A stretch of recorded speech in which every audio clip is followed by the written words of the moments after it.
It was all so 1965. Meanwhile, down in Soho, Tony Tenser formed Tygon Films and soon discovered another young director with real promise. Aged just 23, Michael Reeves had only ever wanted to be a film director. Mike had an encyclopedic knowledge of films. I mean, it wasn't just who directed something, but he would tell you who lit it, and who was the costume designer, who was the editor, who was probably the assistant editor. He could tell you everything about every movie ever made. Reeves cast his old friend Ogilvy in his first low-budget feature, The She-Beast. And when Tony Tenser agreed to fund The Sorcerers, Ogilvy was again asked to play the lead. A boy picked up in a wimpy bar by the horror legend Boris Karloff. You're looking very bored, young man. You talking to me? As a matter of fact, I am. Michael Reeves actually hit upon his sort of genius concept, which was a couple of old people who live vicariously through a young man who's sort of doing all those things that young people were meant to do in the 60s. Sex, drugs, violence. Hey! What's going on? They've invented some method of hooking up to him psychologically so they can experience all this. The Sorcerers, like Peeping Tom, is about the dirty voyeurism of cinema. But while Carl Boehm had a mirror and a spike, Boris Karloff has a big machine. The sort of thing you'd find at a happening at the ICA.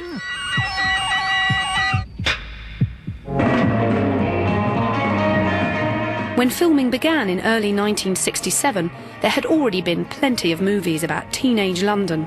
But The Sorcerers was no Georgie girl. This was the flip side of The Summer of Love. Have fun. She's a lovely girl. Here somehow, in this strange film, with one of the great masters of horror, Boris Karloff, in swinging London, suddenly everything about that era makes sense. Go on and sit down. Suits me ambushed. We had youth culture, and the older generation didn't like it. What the hell have you been up to? Taking a spin in the country, okay? No, it's not okay. Get it. They didn't like it, but they were also getting off on it in secret. And it's Karloff's wife, Catherine Lacey, who gets the biggest kicks. Good boy, Mark. Good boy, Mike. Boris's idea is that this is going to be used for the good of mankind, and the wife's idea is, no, she wants a fur coat. She wants to ride on the back of a motorcycle, and ultimately she wants to kill people. Some wondered whether it was just the wrinkliest member of the cast who found ultra-violence such a turn-on. Michael had a propensity for putting lots of blood about. And he had this scene where Ian Ogilvy stabbed Susan George with a pair of scissors. Mike, what's the matter? Michael appeared on the set with this enormous bottle of Kensington Gore, the fake blood that we use in movies. Are you all right?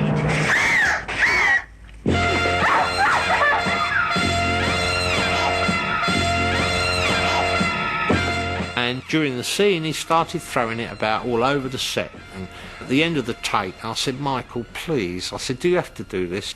No, that's what I want. He said, I want lots of blood. I remember how he reacted to the criticisms about the violence.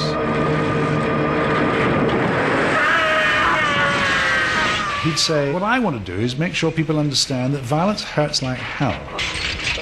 He had a sort of strange moral imperative within himself to make violence be very violent and very painful.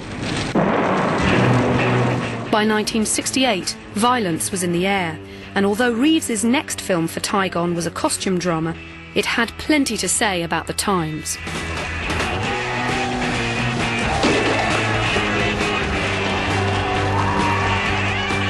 Witchfinder General was released just a couple of months after the famous Battle of Grosvenor Square, when the authorities unleashed mounted policemen on young protesters. Those awful scenes of violence.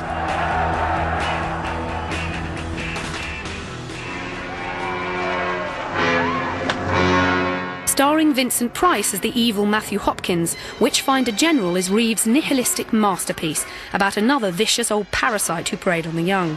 The film is part horror, part Civil War epic, and some of the history is even right. You are all of you confessed idolaters. You will each be cast into the moat.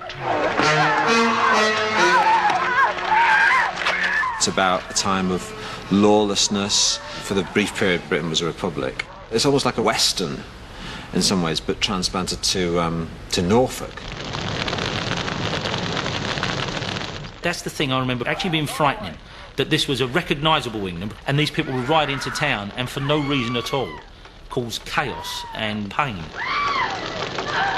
That's what frightened us about Witchfinder General. Also my brother telling me this is the scariest film you're ever going to see. That always works. Nothing like it had ever been seen before in terms of the violence. Of its type and in its time, it was probably one of the most violent films ever made.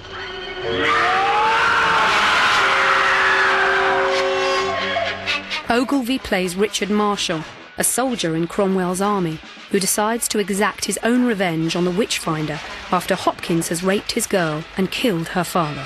Of course, there's a warning in Witchfinder General that the young people who vow vengeance on the older patriarchal monster run the risk of becoming infected by the same kind of violence, so the young people at the end are depraved lunatics.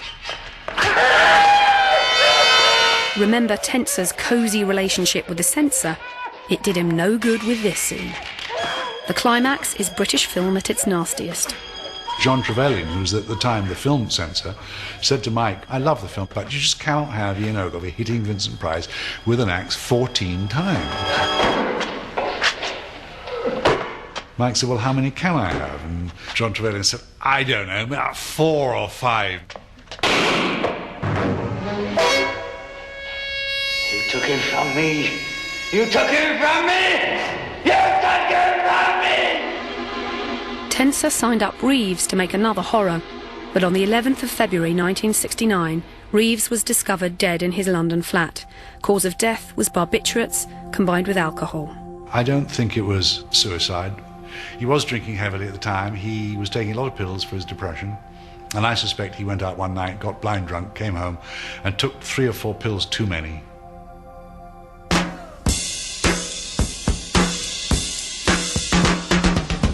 By the end of the decade, horror had its fangs deep in the British film business. But with an X certificate that still let in 16-year-olds, cuts were always likely.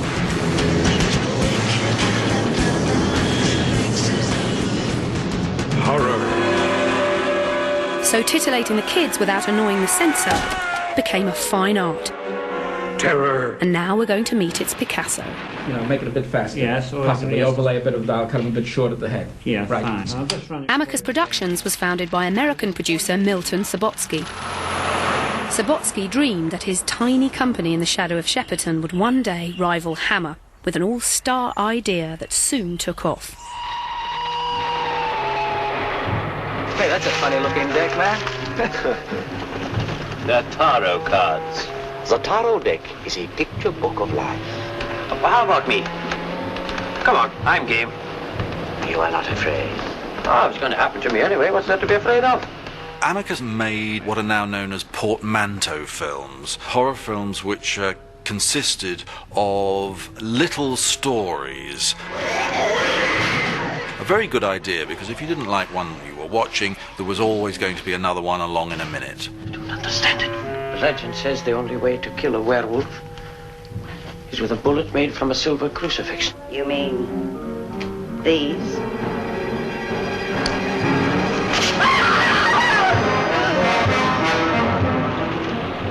You're trying to tell me that's going to happen to me? The first one was Dr. Terror's House of Horrors, which was released with very little fanfare but made a mint. These films, you knew they were just going to be eerie as well as a little bit goofy. They would always be the same. 5 people are brought together. They all are strangers when they begin. They all tell their stories, which are then realised on screen, and at the end you find out they're all dead anyway.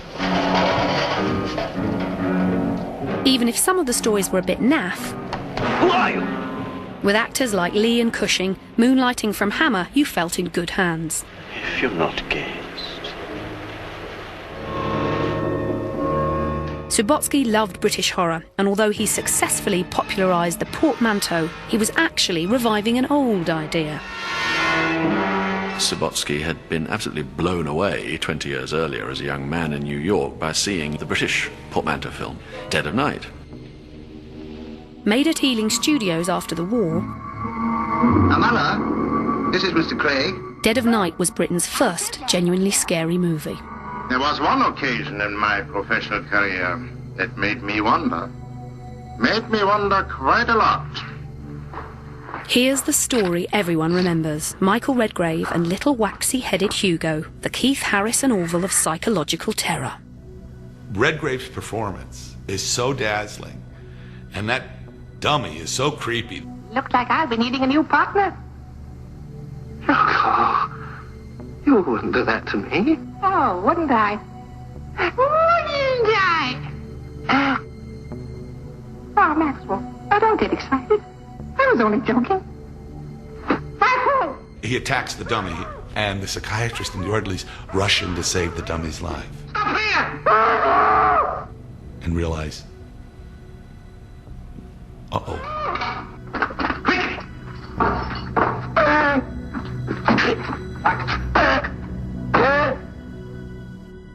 Although Dead of Night had inspired Amicus's films, it wasn't until 1971 that Subotsky borrowed quite so heavily from the Ealing classic. There was a film called Asylum with Patrick McGee, who was in A Clockwork Orange. And I remember in Asylum he played a wheelchair-bound person, and you never saw him walk around in A Clockwork Orange.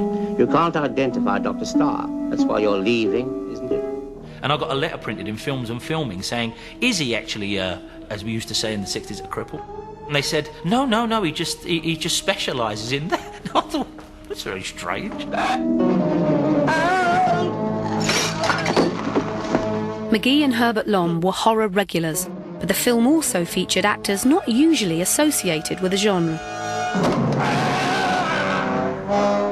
By the time of Asylum, they're benefiting from the fact that the British film industry is beginning to fragment. Posh films, if you like, are considerably thin on the ground, so we can coax in a great many distinguished character actors. Barbara? He could call up almost any star and have the absolute cheek to say, come down to the studio, it'll only take you 2 days. And of course so many of them fell for it. He had the most wonderful star casts. Asylum teamed Dambusters star Richard Todd with BAFTA-nominated Sylvia Sims to play rare exploitation roles. You're home early? I didn't get into town today. But you did get into the brandy. This happens to be my first drink. I don't know how you would describe it. It was a drama. It had some rather unpleasant goings-on in it. I've got a present for you. Oh? Including a lot of killing. What is it? You'll see. Sylvia was my wife in this story, and I had a bit of a row with her and started cutting her up. A lovely surprise. I have another one for you. What is it? This.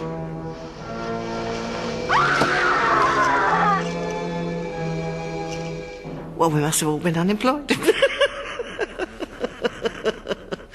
Oh, well, it's only pays your salary. But I've never done porno.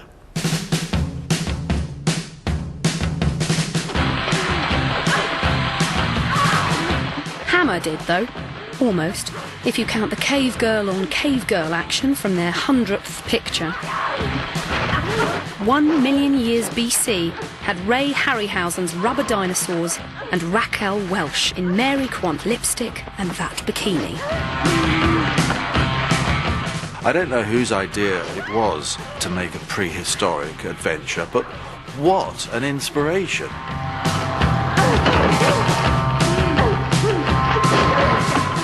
Everyone knows about Raquel Welch in a fur bikini, and that is because of Hammer Films.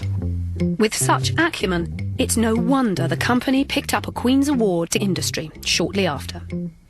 But Gothic was the lifeblood of Hammer, and maybe they drank too much of it. There were only so many times audiences wanted to see Christopher Lee in red contact lenses. They made a version of Dracula or Frankenstein every year. They were in danger